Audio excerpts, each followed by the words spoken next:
वह महारानी कुंती द्वारा प्रार्थना एवं महाराज परीक्षित की रक्षा। अनुवाद एवं तात्पर्य श्री कृष्ण कृपा मूर्ति श्री श्रीमद् अभय चरणारविंद भक्तिवेदांत स्वामी प्रभुपाद द्वारा। नेयं शोभिष्यते तत्र यथेदानीं गदाधर त्वत्पदैरङ्किता भाति स्वलक्षणविलक्षिते। न नहीं इयं हमारे राज्य की भूमि शोभिष्यते सुंदर लगेगी तत्र तब यथा जैसी अब है इदानीम कैसे गदाधर हे श्री कृष्ण त्वत् आपके पदेहे चरणों द्वारा अंकिता अंकित भांति शोभायमान हो रही है स्वलक्षण आपके चिन्हों से विलक्षित है चिन्हों से। अनुवाद हे गदाधर श्री कृष्ण, इस समय हमारे राज्य में आपके चरण चिन्हों की छाप पड़ी हुई है और इसके कारण ये सुंदर लगता है, लेकिन आपके चले जाने पर ये ऐसा नहीं रह जाएगा। ओम अज्ञानतिमिरान्धस्य ज्ञानाञ्जनशलाकया चक्षुरुन्मीलितं येन तस्मै श्रीगुरवे नमः। श्री चैतन्यमनोभीष्टं स्थापितं येन भूतले स्वयं रूपं मह्यं ददाति स्वपदान्तिकम्। वन्देऽहं श्रीगुरोः श्रीयुतः पदकमलं श्रीगुरुन् वैष्णवांश्च श्रीरूपं साग्रजातं सैकण्डगुणान्वितं तं सजीवं साद्वैतं सावधूतं परिजनसहितं कृष्ण चैतन्यदेवं श्रीराधा कृष्णपादां सैकण्डगीता श्रीशाखान्तांश्च श्रीकृष्ण चैतन्य प्रभु नित्यानंद श्री अद्वैत गदाधर श्रीवासादि गौर। हरे कृष्णा कृष्णा कृष्णा हरे हरे, हरे राम राम राम हरे हरे। सभी भक्तों को प्रणाम। तो पिछला श्लोक हमने कल कुंती महारानी की प्रार्थना में क्या देखा था, कौन बताएगा, क्या सुना था हमने? शरीर में जब तक आत्मा रहती है तब तक आत्मा के जाने से शरीर में इसी प्रकार आपके दर्शन नहीं होने से हमारा जिस प्रकार आत्मा के चले जाने से इंद्रियों की सत्ता समाप्त हो जाती है, उसी प्रकार से आपको नहीं देखने के कारण हम यदुओं का और पांडवों की कोई भी सामर्थ्य या कोई भी हमारी ख्याति से हम रहित हो जाएंगे, हमारी कोई कीमत नहीं रहेगी।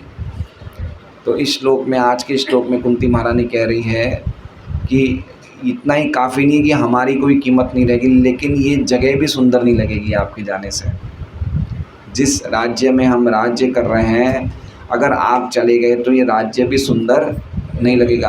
हमारी तो कोई कीमत है ही नहीं आपके जाने से, लेकिन ये राज्य की भी कोई कीमत नहीं बचेगी, इसके भी सौंदर्य विहीन हो जाएगा। तो ये सब कुंती महारानी 4 श्लोकों में बता रही कि आपके जाने के बाद क्या हमारी स्थिति होगी। तो नेयम शोभिष्यते तत्र यथेदानीं गदाधर। तो आगे इस साइड है, तो देखते हैं हम कैसे ये श्लोक का अर्थ है।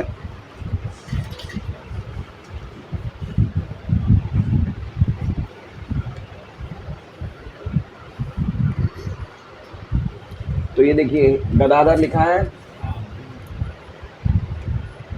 तो सबसे पहले कुंती महारानी क्या कह रही है? हे गदाधर। क्या कह रही हैं? हे गदाधर। यथे, यथा मतलब जिस प्रकार, ठीक है। इदानीम जिस प्रकार, इस समय, जिस प्रकार इस समय।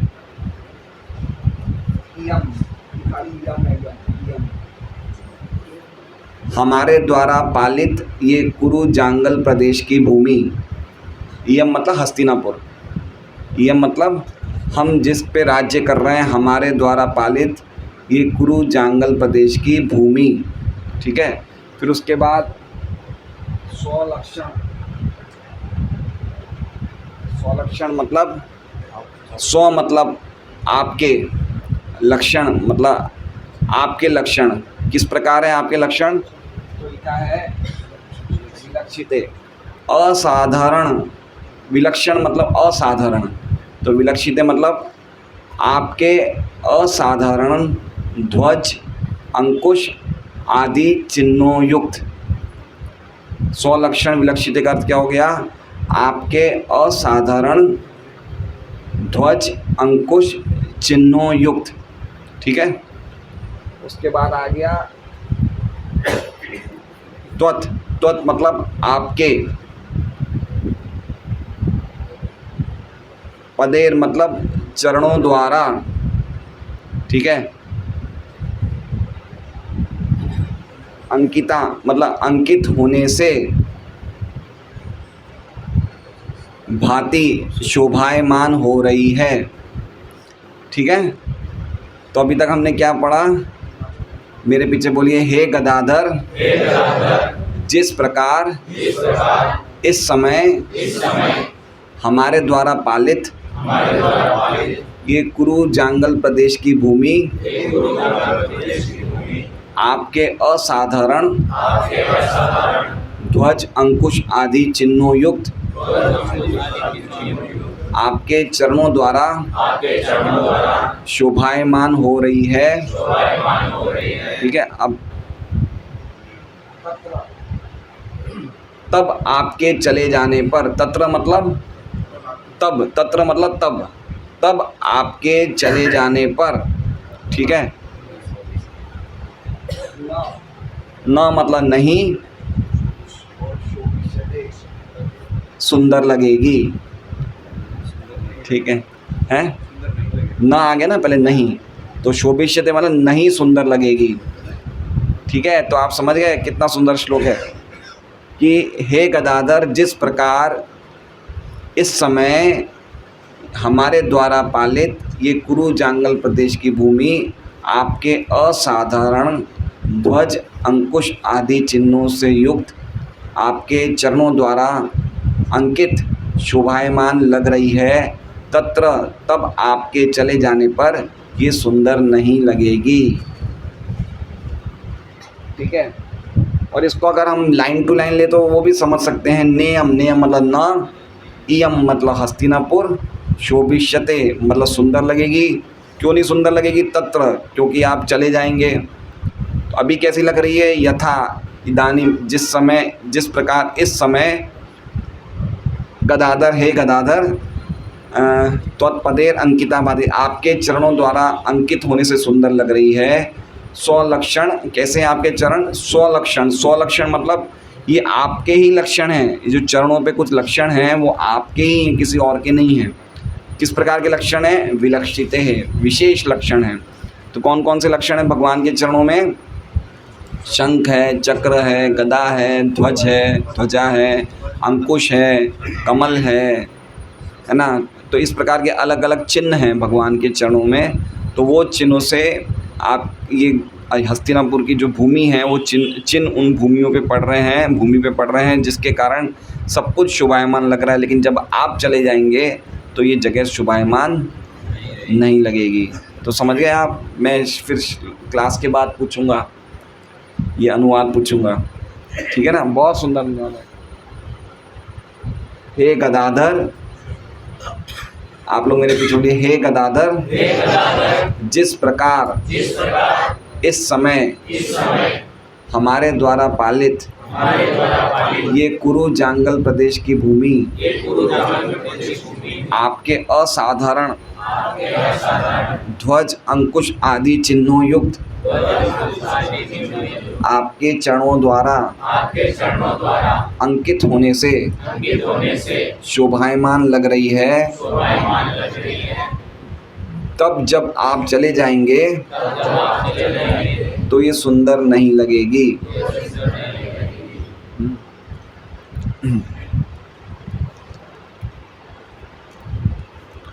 तात्पर्य पढ़ते हैं।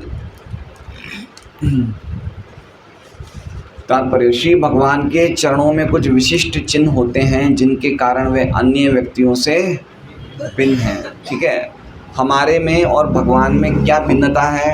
बहुत सारी भिन्नता हैं, लेकिन एक विशेष भिन्नता है कि हम लोग ये चिन्ह हमारे हाथ और पैरों में देखने का प्रयास नहीं करें। दुर्भाग्य से हमारे पास नहीं है चिन्ह। कुछ कुछ महान आत्माएं जैसे भरत महाराज थे, भरत महाराज जो कुरुवंश में जो भरत महाराज है, उनके हाथ में भी कुछ चक्र ऐसे चिन्ह थे। लेकिन विशेष रूप से ये सब चिन्ह जो होते हैं भगवान के शरीर में होते हैं, बाकी कहीं नहीं होते। तो ये अलग अलग चिन्ह होते हैं श्रीमती राधा रानी के चरणों में, भगवान के चरणों में, चैतन्य महाप्रभु के चरणों में, नित्यानंद प्रभु के चरणों में। तो जितने भी विष्णु तत्व हैं उनके चरणों में ये चिन्ह होते हैं, जिससे कोई भी हम पता लगा सके कि ये जो, जैसे पहले चैतन्य चैतामृत में अलग अलग जगह बताया कि जो बड़े बड़े गोस्वामी थे उन्होंने भगवान के चिन्हों द्वारा ये पता लगाया कि ये भगवान है ना। तो कभी भी कोई भी व्यक्ति को भगवान का अवतार आंख बंद करके स्वीकार नहीं करना चाहिए। उनके शरीर में कुछ विशेष लक्षण होने चाहिए जिससे कि पता चलता है कि वो सामान्य जीवात्मा से भिन्न है।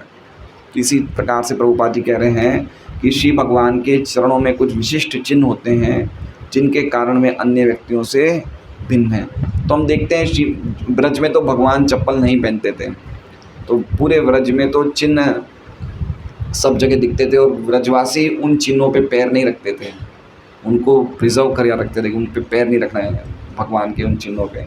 हस्तिनापुर में तो वो चप्पल पहनते थे, लेकिन क्या पता कुछ जगह घूमते होंगे जहाँ चप्पल नहीं पहनते होंगे, तो वहाँ पे चिन्हों के निशान हस्तिनापुर में हैं।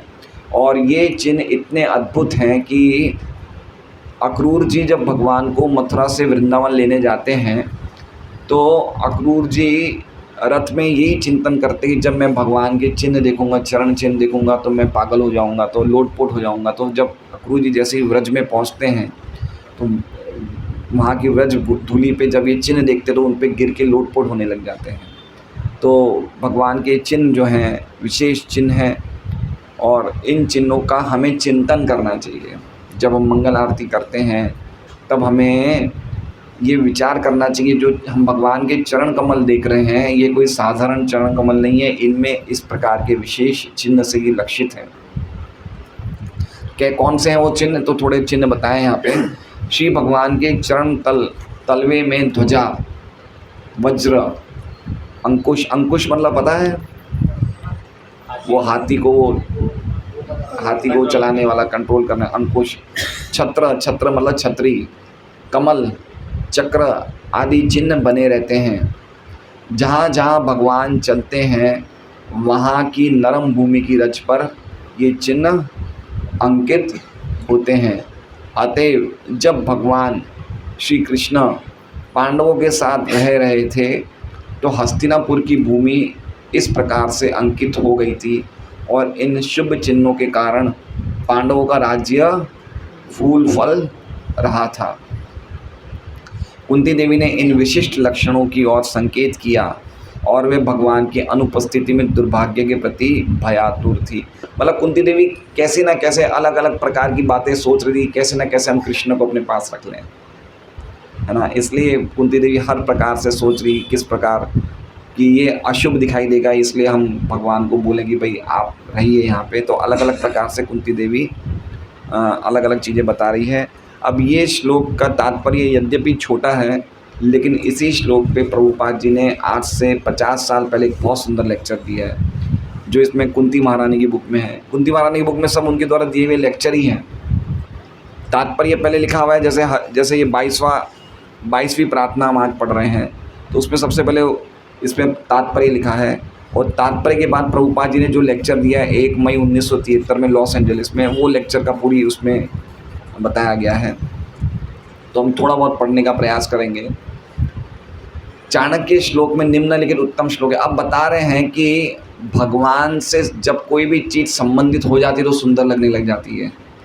सुंदरता क्या है वो प्रभुपाद जी बता रहे हैं कि अगर हम हर कोई भी चीज़ को कृष्ण से जोड़ देंगे तो चीज़ क्या हो जाएगी, सुंदर लगने लग जाएगी। तो प्रभुपाद अलग अलग एग्जाम्पल दे रहे हैं कि चाणक्य श्लोक में निम्नलिखित उत्तम श्लोक है। चाणक्य श्लोक, पृथ्वी भूषणम राजा, नारीणाम भूषणम पति, शर्वरी भूषणम चंद्रो, विद्या सर्वस्य भूषणम। प्रभुपाद जी कह रहे हैं, जब किसी वस्तु से किसी का संबंध होता है तो हर वस्तु सुंदर लगने लग जाती है। उदाहरणतः आकाश चंद्रमा के साथ संबंध होने से सुंदर लगता है। अब हम आकाश रोज भी देखते हैं तो भी अच्छा लगता है, लेकिन अगर पूर्णिमा के दिन चंद्रमा देखेंगे तो कितना सुंदर लगेगा। वही चीज़ चंद्रमा के आने से और ज़्यादा सुंदर लगने लग गई है। आकाश सदैव रहता है, किंतु पूर्णिमा की रात में जब चंद्रमा तथा तारे तेज़ी से चमकते हैं तो ये और अत्यंत सुंदर लगता है। उसी तरह जब अच्छी सरकार होती है और उसका राजा या राष्ट्रपति अच्छा होता है तो राज्य भी उत्तम दिखता है। सही बात है। हम देखते हैं अगर अच्छा राष्ट्रपति या प्रधानमंत्री तो देश कितना फलता फूलता है, अच्छा लगता है ना। तब सारे लोग सुखी रहते हैं और हर कार्य ठीक से चलते हैं। यही नहीं, यद्यपि अब तीसरा एग्जाम्पल, पहला कौन सा दिया, आकाश और चंद्रमा का, दूसरा कौन सा दिया, राज्य का और राष्ट्रपति का। अब तीसरा क्या दे रहे हैं, यद्यपि युवती स्वभावतः सुंदर होती है किंतु अपने पति के साथ विशेष रूप से सुंदर लगती है। ठीक है ना। तो हम देखते हैं लड़कियां कंवारी होती है तो उनके चेहरे पे इतना तेज नहीं होता जितना शादी होने के बाद होता है ना। तो वो कह रहे हैं कि यद्यपि युवती सुंदर होती है लेकिन जब उसकी शादी हो जाती है और पति के साथ वो आती है तो और ज़्यादा सुंदर लगती है। आपको सपना आ रहा है दिसंबर की शादी का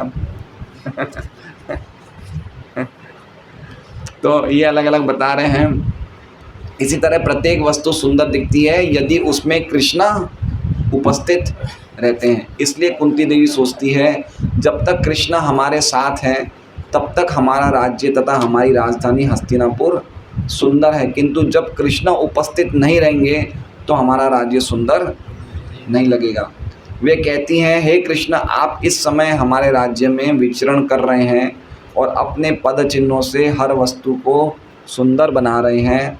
सर्वत्र ही पर्याप्त जल है, फल हैं और हर वस्तु सुंदर लगती है, किंतु आप हमसे विदा ले लेंगे तो ये सब वस्तुएं सुंदर नहीं लगेगी, क्योंकि हर एक चीज़ का एक्टिव प्रिंसिपल कृष्णा है ना। जैसे 7वें अध्याय में भगवान कहते हैं, रसो हम अपसु कौनते हो, पानी की मिठास क्या है, मैं हूँ, प्रभास्मी शरीर। तो हर एक चीज़ का प्रिंसिपल कृष्णा है, तो अगर कृष्णा ही चले जाएंगे तो फिर हर चीज़ फीकी लगेगी।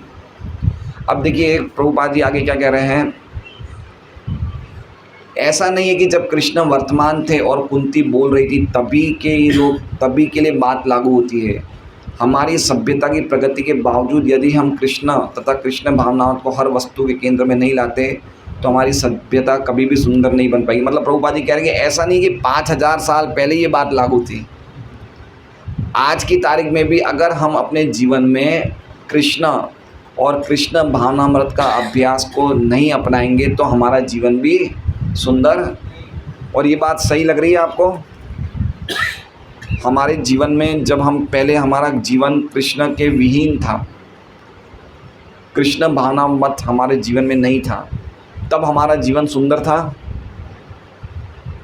था। आज हमारे जीवन में कृष्ण भावनामृत आया है तो सुंदर लग रहा है, जी रहे हैं ना हम लोग, लेकिन कुछ फ़र्क है नहीं है। बताइए, अभी कोई हम में से कोई अगर कोई भी गंभीर भक्त होगा, अगर उसे कह दिया जाए कि आज कल से तुम्हें कृष्ण भावनामृत का अभ्यास नहीं करना है, तुम्हें सुबह 7-8 बजे उठना है, उठ के पेपर पढ़ना है, फिर बेड टी लेनी है और फिर आराम से नहाना है और नहाने के बाद गमछा लपेट के हनुमान चालीसा बोलनी है और फिर आराम से 9-10 बजे दुकान जाना है, रात को खूब मेहनत काम करना है और रात को 9-10 बजे आके एक अच्छा सा सीरियल देख के खाना खा के सो जाना है। वो कौन जी पाएगा ऐसा जीवन? बताइए, कितना फीका जीवन लगेगा हमें। तो कृष्ण के आने से हमारा जीवन सुंदर हुआ नहीं हुआ? हमें हो सकता है हम में से किसी को अनुभव कम हुआ होगा, किसी को ज़्यादा हुआ होगा, लेकिन आंतरिक रूप से और बाह्य रूप से हमारे जीवन में सुंदरता आई है। हो सकता है हमारी आर्थिक स्थिति खराब हुई होगी, हो सकता है कि हमारे कुछ पारिवारिक मामले गड़बड़ा गए होंगे, लेकिन हमारी खुद की स्थिति देखी जाए तो आंतरिक रूप से हमारा हृदय भी शुद्ध हो रहा है और बाह्य रूप से हमारा सोने खाने का, पीने का, उठने का, सब तरीके का जीवन हमारा सही हुआ है नहीं हुआ है? हुआ है। पहले हम कुछ भी खाते थे, अब हम बिल्कुल नियम से खाते हैं, टाइम से खाते हैं, भगवान का प्रसाद लेते हैं। तो जीवन में कितना चेंज आया है। तो प्रभुपाद जी यही कह रहे हैं कि ऐसा नहीं कि उसी टाइम 5-4 साल पहले ऐसा है, आज भी कोई कृष्ण भावनामृत को, कृष्ण को अपने जीवन में लाएगा तो उसके जीवन में सौंदर्य आएगा। जो लोग कृष्ण भावनामृत आंदोलन में सम्मिलित हुए हैं वे उसके पूर्व सुंदर थे, किंतु अब जबकि वे कृष्ण भावनामृत हो चुके हैं तो विशेष रूप से सुंदर दिखते हैं। प्रभुपाद जी अपने भक्तों के लिए कह रहे हैं कि जितने भी भक्त आए हैं पहले सब सुंदर ही थे, सब फॉरेन के शिष्य थे, लेकिन अब विशेष रूप से सुंदर दिखते हैं। और प्रायः समाचार पत्र इन भक्तों को तेजवान मुखमंडल से युक्त बतलाते हैं। तो सब भक्तों के चेहरे चमक उठे हैं। तो प्रभुपाद जी कहते हैं कि देखो ये लोग भक्ति कर रहे हैं इसलिए इनके चेहरों पे चमक आ गई है ना। तो उनके देशवासी कहते हैं ये बालक तथा बालिकाएं कितने प्रसन्न तथा सुंदर लगते हैं। संप्रति अमेरिका की युवा पीढ़ी संशयग्रस्त तथा निराश प्रतीत होती है, इसलिए वे खिन्न तथा सांवले मुख वाले दिखते हैं। आप समझ रहे हैं, व्यक्ति निराश या खिन्न मतलब समझ रहे हैं, खिन्न मतलब हताश हो गया, निराश हो गया, या उसके चेहरे पे कोई मतलब गेटअप नहीं है, तेज नहीं है। क्यों ऐसा है, क्यों ऐसा है? तो प्रभुपाद जी कह रहे हैं क्योंकि उसके जीवन का कोई लक्ष्य ही नहीं है। क्या उसके जीवन का कोई लक्ष्य नहीं है? क्या क्या कर रहा है? भागा दौड़ी कर रहा है, कोई बिना लक्ष्य का जीवन जी रहा है। लेकिन हमारे जीवन में कुछ आशा तो है ना। तो एक बार एक व्यक्ति प्रभुपाद जी से बोलते हैं कि आप लोग कृष्ण की इतनी भक्ति करते हैं, अगर कृष्ण हुए ही नहीं तो क्या होगा? वो क्या बोले कि आप कृष्ण की भक्ति कर रहे हैं, कृष्ण के मंदिर बना रहे हैं, कृष्ण का नाम लेते हैं, लेकिन अगर कृष्ण नाम का कोई भक्ति हुआ ही नहीं तो आप क्या, आपको क्या फ़ायदा होगा? तो प्रभुपाद जी बोले कि अगर हम कृष्ण भक्ति कर रहे हैं तो हमारा खाना पीना रहना सहना तो सब अच्छा हो गया है। अब मान लीजिए अगर हुए भी नहीं तो हमारा नुकसान क्या है? प्रभुपाद जी क्या बोले, चलो ठीक है तुम्हारी बात मान ली कृष्ण नहीं हुए तो हमारा नुकसान क्या? कम से कम सब सुबह उठ रहे हैं, खा रहे हैं टाइम पे, अच्छी तरह रह रहे हैं, रात को जल्दी सो रहे हैं, अच्छा जीवन तो हो गया है, तो हमारा नुकसान क्या है? फिर प्रभुपाद जी आखिर में क्या बोलते हैं, लेकिन अगर कृष्ण हो गए तो तुम्हारा क्या होगा? बोले अगर कृष्ण हुए तो तुम्हारा क्या होगा? तुमने तो भक्ति नहीं करी, हमने भक्ति तो करी है कम से कम। तो पॉइंट ये है कि जिन व्यक्तियों के जीवन में कृष्ण भावनामृत नहीं है, उनका जीवन बिना उद्देश्य का है। किसके लिए खा रहे हैं, किसके लिए भाग रहे हैं, कोई जीवन में कोई वस्तु ही नहीं है ना। क्यों कर रहे हैं ऐसा सब? कोई जीवन का उद्देश्य नहीं है, गतिहीन जीवन है, बिना प्रगति का जीवन है। नते विदु स्वार्थ गतिम ही विष्णु, क्योंकि उनके जीवन का कोई लक्ष्य नहीं है। किंतु भक्तगण हरे कृष्णा अनुयायी श्री कृष्ण की उपस्थिति के कारण अत्यंत सुंदर लगते हैं।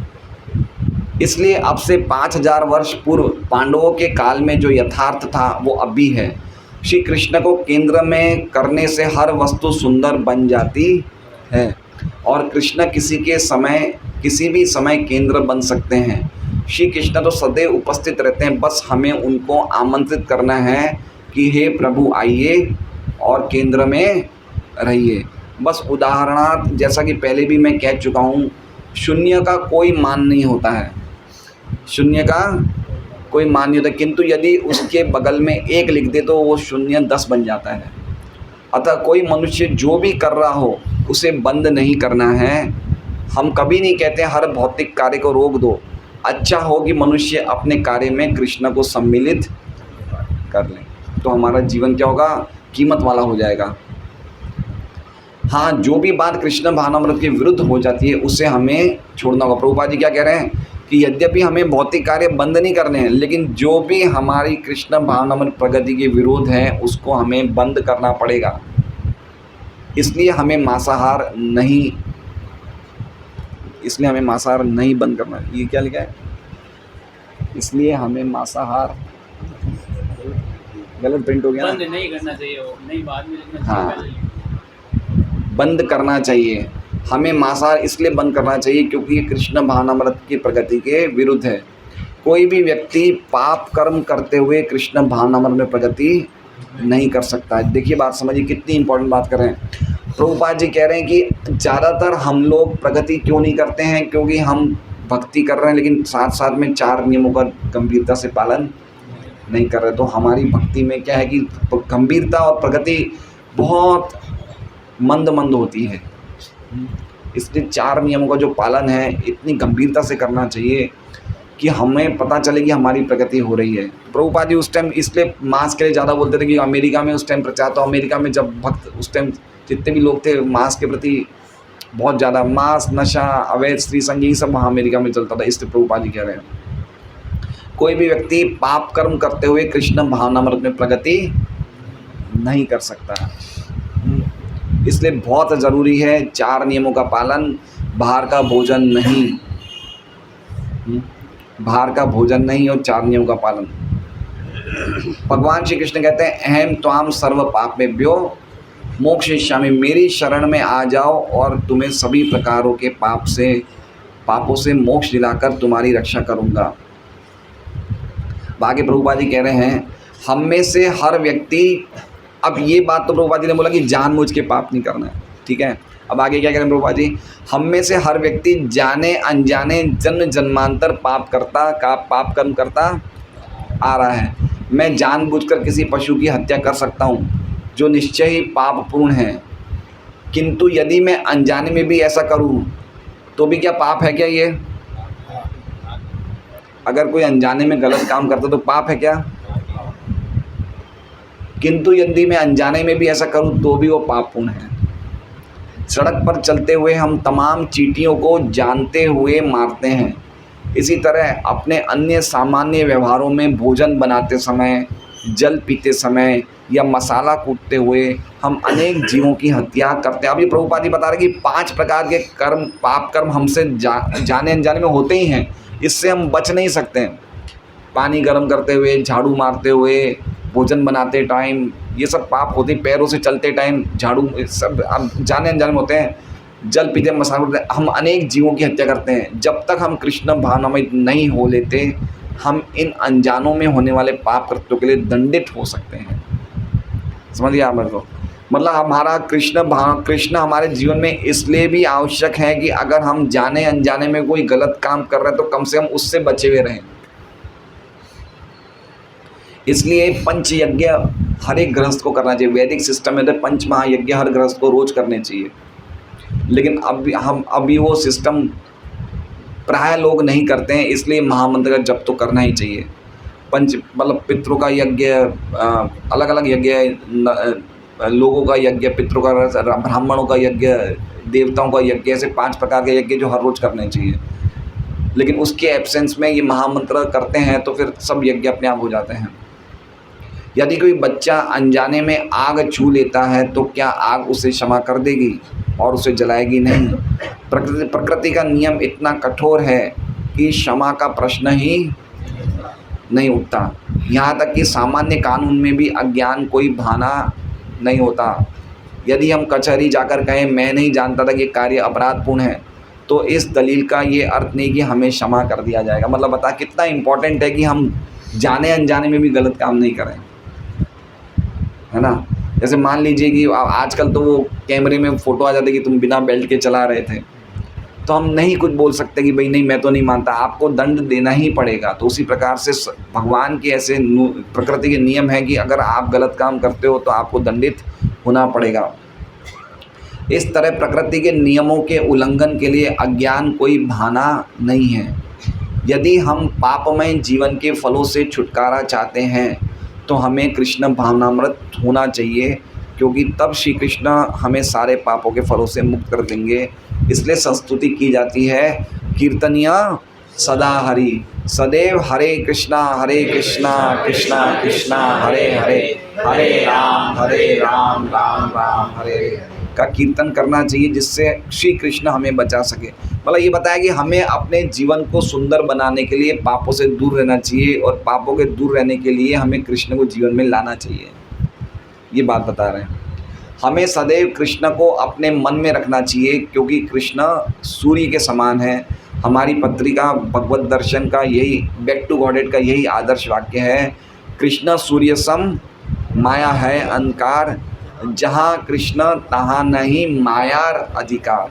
तो प्रभुपाद जी कह रहे हैं कि कुंती महारानी भगवान कृष्ण को रोक रही है, आप मत जाओ। क्यों? क्योंकि कृष्ण रहेंगे तो कोई गलत काम हमसे होएगा ही नहीं। तो प्रभुपाद जी वही चीज़ हमारे लिए बोल रहे हैं कि अगर हम सदैव कृष्ण कीर्तन करते रहेंगे तो हम हमेशा कृष्ण के द्वारा रक्षित रहेंगे, कृष्ण के द्वारा बचे हुए रहेंगे। श्री कृष्ण सूर्य, तेजस्वी सूर्य के समान हैं और माया या ज्ञान अंधकार के समान है। सूर्य के रहने पे अंधकार नहीं रह सकता, इसलिए यदि हम अपने को सदैव कृष्ण भावना भावित रखें तो हम अज्ञान के अंधकार से प्रभावित नहीं हो सकेंगे। प्रत्युत हम कृष्ण के प्रखर सूर्य प्रकाश में स्वच्छंद विचरण कर सकेंगे। इसलिए कुंती देवी स्तुति करती है कि कृष्ण उनके तथा पांडवों के साथ रहे।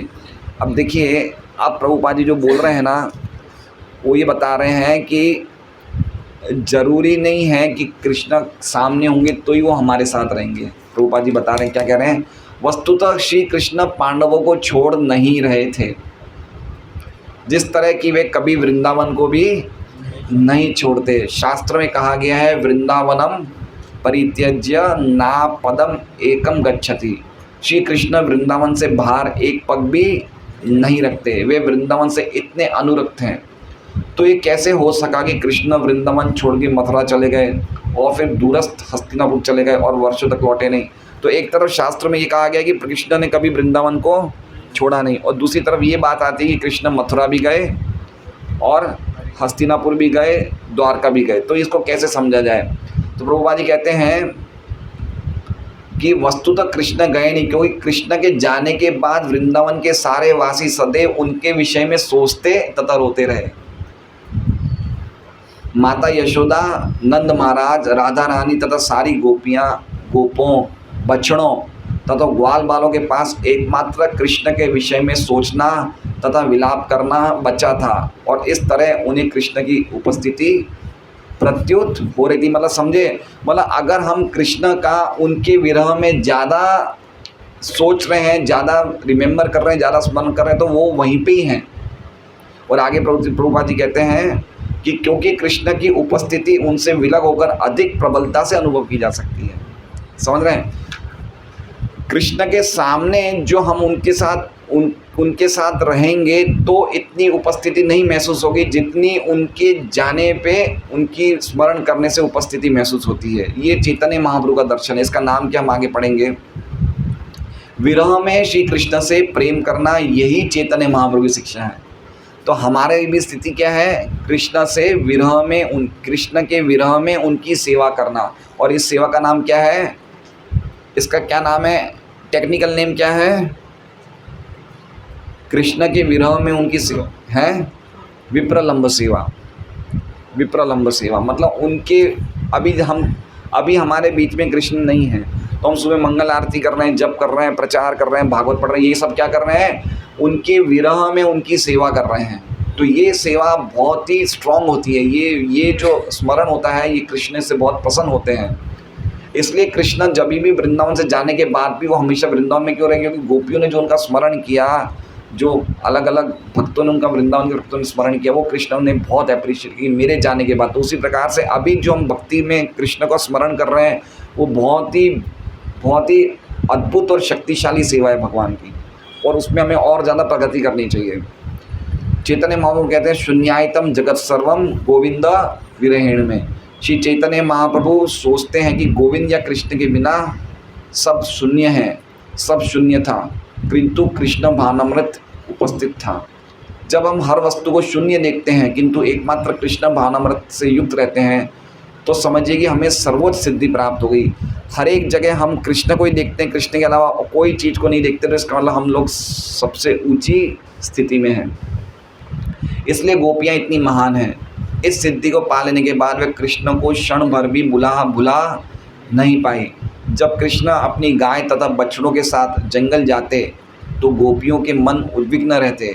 वे सोचती, ओह कृष्ण नंगे पाँव घूम रहे हैं, रास्ते में न जाने कितने कंकड़ तथा कांटे हैं। वे श्री कृष्ण के उन चरण कमलों में गड़ रहे होंगे जो इतने मुलायम हैं कि जब वे अपने चरण कमल हमारे वक्षस्थलों पर रखते हैं तो हमें अपने वक्षस्थल कठोर जान पड़ते हैं। इन विचारों में मग्न होकर वे चिल्ला पड़ते। तो देखिए गोपियों का ये स्मरण था, है ना। गोपियाँ सोचती थी कि भगवान गोचारण करने गए हैं बिना चप्पलों के, उनको कांटे लग रहे होंगे, नुकीले पत्थर कंकड़ लग रहे होंगे, तो उनको कितना कष्ट होता होगा।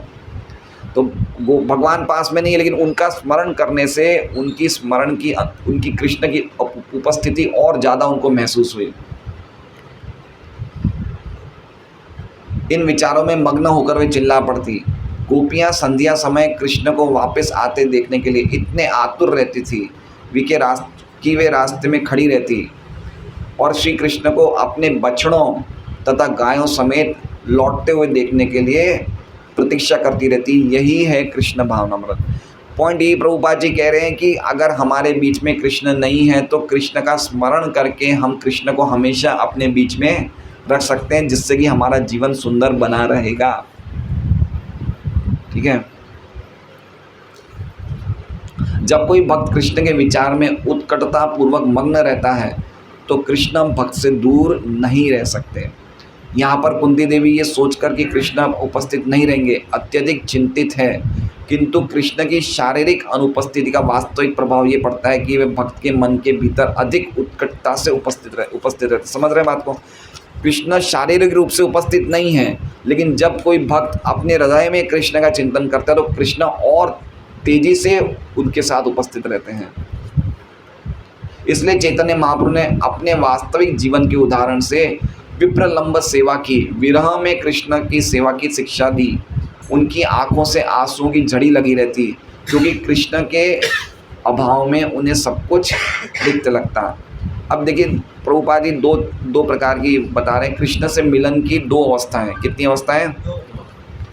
श्री कृष्ण के साथ साक्षात उपस्थित रहना, उनसे बोलना तथा उनका आलिंगन करने की पहली अवस्था संभोग कहलाती है। किंतु कृष्ण के साथ रहने की दूसरी विधि भी ये है जो विप्रलंब कहलाती है। ये श्री कृष्ण के वियोग की विधि है। भक्त इन दोनों विधियों से लाभान्वित हो सकता है।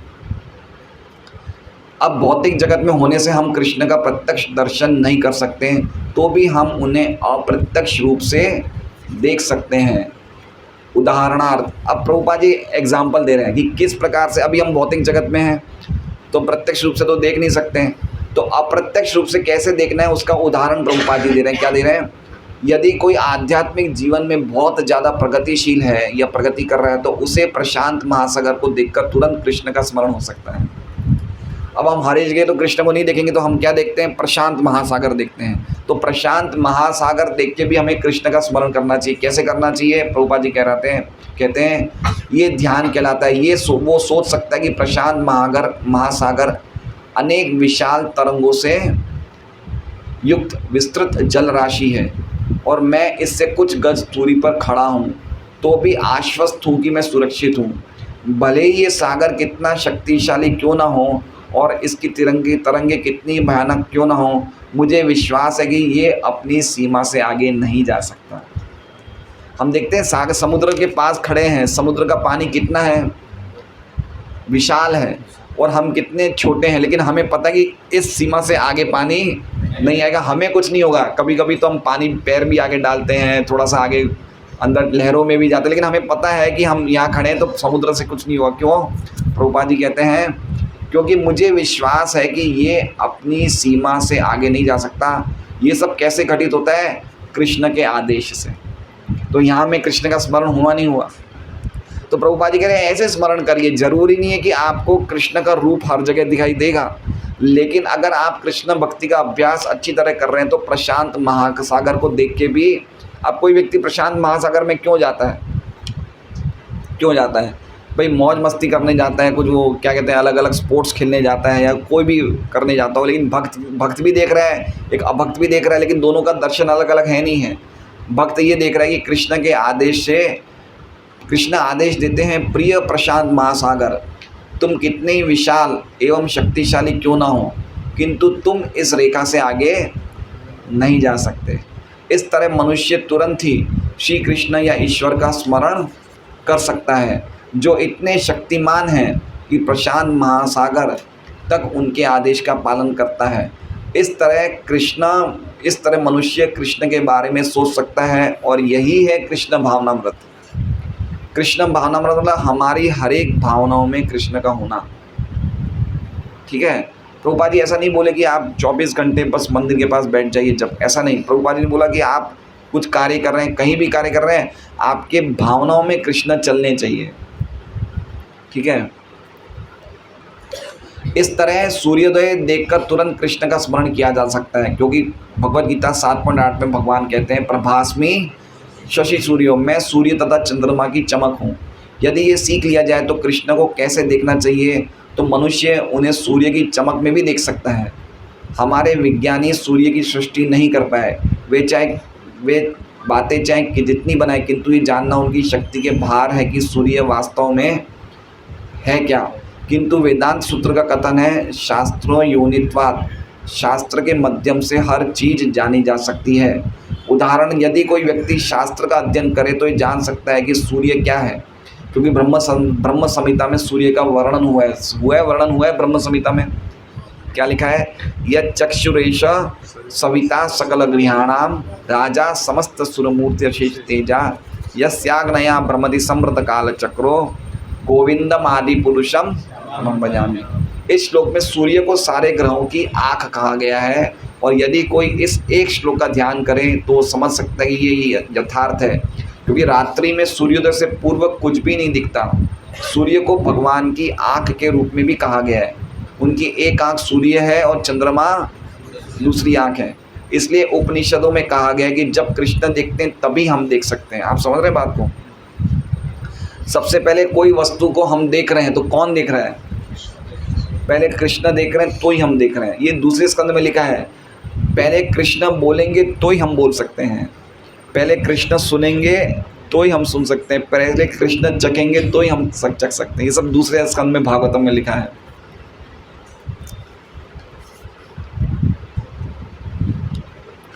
सूर्य का अशेष तेज अत्यधिक उष्ण कहा गया है, और इसका कार्य क्या है, यस्याग्न्या भ्रमति समृत काल चक्र। सूर्य की अपनी कक्षा है, कक्षा है मतलब समझ रहे हैं, सूर्य की अपनी कक्षा है मतलब अपना मार्ग है, ऑर्बिट है, उसी पे घूमता है सूर्य। ईश्वर ने सूर्य को आदेश दे रखा है, यदि तुम्हें इसी कक्षा में यात्रा करना, अन्यत्र नहीं। वैज्ञानिकों का कहना है कि यदि सूर्य थोड़ा सा भी एक और खिसके तो सारे ब्रह्मांड हिमाच्छादित हो जाए, किंतु परमेश्वर के आदेश से ये अपने स्थान से रंच भर भी नहीं हटता। हम देख रहे हैं नहीं देख रहे हैं। तो प्रभुपाद जी कह रहे हैं कि सूर्य को देख के भी हम कृष्ण का स्मरण कर सकते हैं। सूर्य अब भगवान का आदेश है, यस्याग्नया भ्रमति समृत काल चक्रो। सूर्यदेव काल चक्र पे भ्रमण कर रहे हैं, किसके आदेश से, यस्याग्नया गोविंद के आदेश से। तो यहाँ भी सूर्य को देख के भी हम भगवान का स्मरण कर सकते हैं कि सूर्य समय पे उदित हो रहे हैं, समय पे अस्त हो रहे हैं, सब कुछ भगवान के आदेश से हो रहा है। यही सदैव सही समय पर उदित होता है। ऐसा क्यों, कुछ अनुशासन, कुछ आज्ञा पालन, कुछ व्यवस्था तो होनी चाहिए। इसलिए ब्रह्म संहिता में कहा गया है, यस्याग्नया भ्रमति समृत काल चक्रो गोविंदम आदि पुरुषम तमहम भजामि। मैं उन आदि पुरुष की पूजा करता हूँ जिनके आदेश से सूर्य अपनी कक्षा में चलता है। वही सूर्य समुद्र तथा चंद्रमा तक को निर्देश देते हैं। हर कार्य उनके आदेशानुसार होता है। तो ईश्वर को समझने में कठिनाई कहाँ है, कहाँ कठिनाई है। हम शास्त्र पढ़ेंगे तो हमें पता चलेगा हर चीज़ का कार्य सूर्य भगवान के आदेश से होता है। हर कार्य, कोई कठिनाई नहीं है। यदि कोई सचमुच विज्ञ है, यदि उसके मस्तिष्क में कूड़ा नहीं भरा है, तो वो पग पग पर ईश्वर को समझ सकता है। प्रभुपाद जी क्या कह रहे हैं, इंग्लिश में लिखा है, कूड़ा नहीं लिखा, इंग्लिश में लिखा है स्टूल। उसके ब्रेन में स्टूल नहीं है, इसमें कूड़ा लिखा है हिंदी में। तो पग पर वो ईश्वर को समझ सकता है। और एक और एग्जाम्पल देख रहे हैं, भगवान कहते हैं रसोहम अपसु कौन्तेय प्रभास्मि शशि सूर्यो प्रणव सर्ववेदेषु शब्द खे पौरुषु। हे कुंती पुत्र, मैं जल का स्वाद हूँ। रोज़ जल सब लोग पीते नहीं पीते हैं। अगर सुबह उठते ही हम जल पिए तो सबसे पहले हम सोच सकते हैं कि कृष्ण जल का स्वाद है। तो कृष्ण स्मरण हुए नहीं हुए, कितना सरल है। सूर्य तथा चंद्रमा का प्रकाश हूँ, वैदिक मंत्रों में ओंकार हूँ, मैं आकाश में ध्वनि तथा मनुष्य में सामर्थ्य हूँ। श्रीमद् भगवद गीता 7.8। तो फिर लोग क्यों कहते हैं कि मैंने ईश्वर को नहीं देखा? वे उस रूप में ईश्वर को क्यों नहीं देखते जिस रूप में उन्हें देखने का आदेश है? भगवान ने आदेश दिया कि ऐसे देखो मुझे, तो क्यों नहीं देखना चाहते हैं?